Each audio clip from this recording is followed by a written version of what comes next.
Good day, folks. Welcome back, Pushing the Potters. We are back for Porto action. Champions League semi-final. It's here again. Let's get into this. Looking at the competition screen, I didn't realise, to be honest. It's just hit me.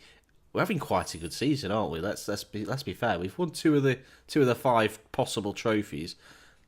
This isn't quite the Pentagon Challenge, but I mean, it is going to be hopefully 5 trophies. Although Man United will put us to bed in the FA Cup, so 4 isn't bad. 4 out of 5, hopefully.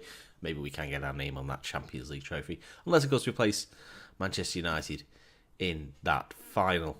I realise, stupidly, that when I released the last video, I mistakenly thought it was Manchester City in place of Bayern. It's not. It's Bayern Munich. So they're facing Man United. It was never going to be a possibility to face Man City. That was my assumption rather than fact. So obviously I'm focused on the details, or maybe I'm just focused on the relevant details to my club. Forget what else goes on. It could be, may as well be Man City. It's Man City or you Man United, unless Bayern win, in which case it's Bayern.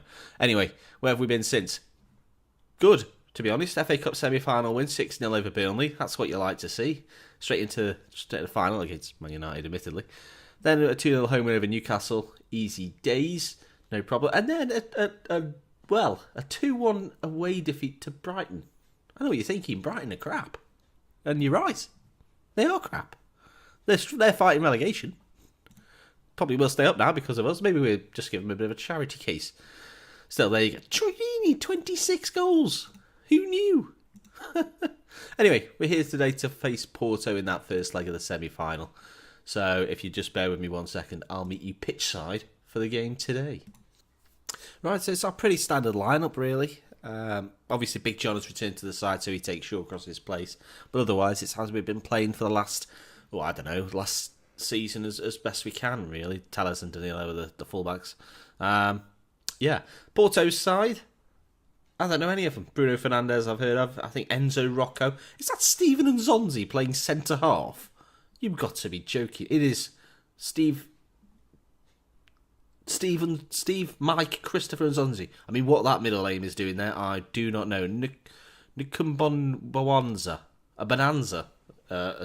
Anyway, Zoe in goal. They've got Diego Costa. Obviously, this game likes to have strikers in goal. We've already seen that in previous games against Celtic with Munir in net. So they've bought Diego Costa. Jose Gaia as well. So they've got some players that you probably recognise more than I do.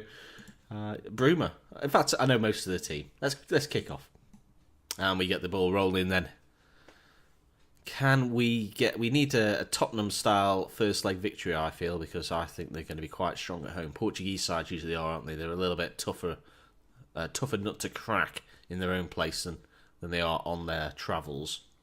And just as I was hoping, to be honest, nothing's happened in 40 minutes, but here we go. Andre, great name, has been booked, and it came up that he had to be warned again after that. So really, in my opinion, he should have been sent off. That's Andre. Anyway, we've given the ball to Bruma and lost out now, but Berardi wins it back. But he's in his own half. He's not going to score from there. He's not Charlie Adam.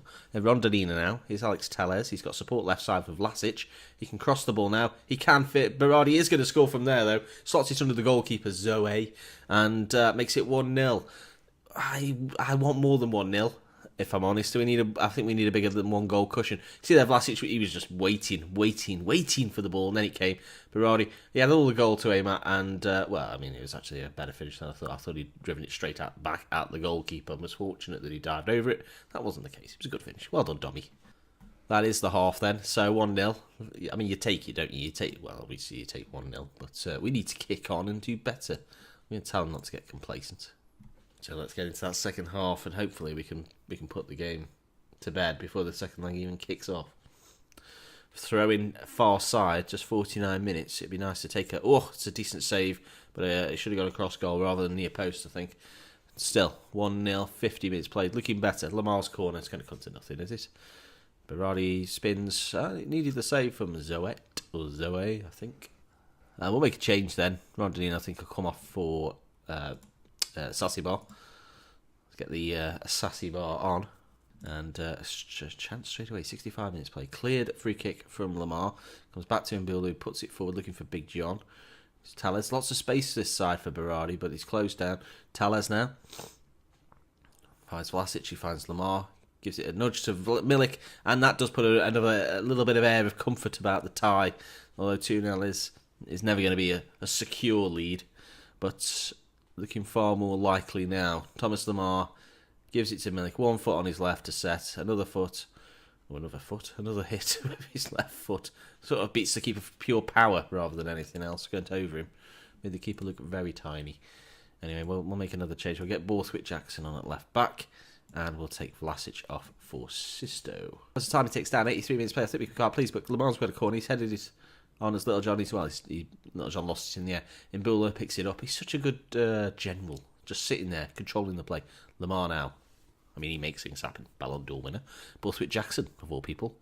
Bit of a tame effort. Was that the chance? I mean, it would be... the air of comfort would disappear if they got an away goal. Hopefully they won't. Asasivar finds Sisto left side. Gives it to Berardi. Hits the post. That could have been different. That would have been a bit of a safety blanket to take back to Porto. But it remains the 2. Which, as I say, I think we can be happy with 2 now. We've completely played them out of the game, which I expected us to do that. So that is good news. But it is going to be tight, isn't it? Let's be honest. If it's first goal winner again in Tottenham. Forget Tottenham. Porto. So hopefully we are that first goal winner. Unless there's no goals, in which case, again, we win. So, first or no goal winner. That's us. Fingers crossed. Time's ticking on. There's not going to be anything further here. We're just being forced to watch a bit of midfield play. Lovely. Right, there we go. So 2-0. Great stuff. Just looking. Andre, a real player. So, is that his real name? No. Andre Felipe Brass Andre. I mean, it's still ridiculous. Sorry, Andre. Anyway, so we'll be back for that second leg. In just a short week's time, we've got Swansea at home in the Premier League. The Premier League situation is, despite that defeat to Brighton, we're 3 games to go, and yeah, we've won the league, haven't we, really? Let's be honest. We need to beat Swansea or rock bottom. Even I can't throw that one away. Yeah. So we'll be back for that Porto second leg, and hopefully we can progress through to a final. We were the first game to play, so I can't tell you who's likely to progress. Although, looking at it, we hate to play Man United because they're Man United, and we hate to play Bayern because Lewandowski is an animal. 8.17 with 11 goals. That's a legendary striker, no doubt. Right, thank you very much for joining me today. It's been an absolute pleasure, as always. Do follow me at Knock It Wide on Twitter, like the video, and subscribe. Those are always great things. I'll see you again very soon. Goodbye.